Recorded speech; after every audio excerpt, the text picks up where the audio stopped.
ரோமர் 6வது அதிகாரம் 6வது வசனம் வாசிங்க. ரோமர் 6வது அதிகாரம்.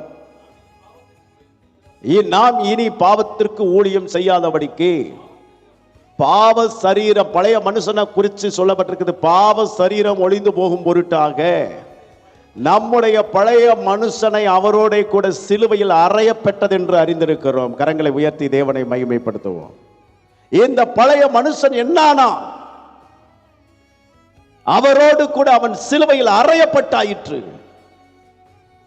அவருடைய மரணத்தோடு கூட இணைக்கப்பட்டாயிற்று. பழைய மனுஷன் அவன் கிறிஸ்துவின் மரணத்துக்குள்ளாக அடக்கம் பண்ணப்பட்டாயிற்று. பழைய மனுஷன் என்னானா? பழைய மனுஷன் யார்? பழைய சுபாவத்திற்கு சொந்தக்காரர்கள், பழைய வாழ்க்கைக்கு சொந்தக்காரர்கள், பழைய ஆதாமின் கிரியைகளை தேர்ந்தெடுத்து செய்கிறவர்கள் பழைய மனுஷன். அந்த பழைய மனுஷனை நாம் சிலுவையில் அறைந்திருக்க வேண்டும்.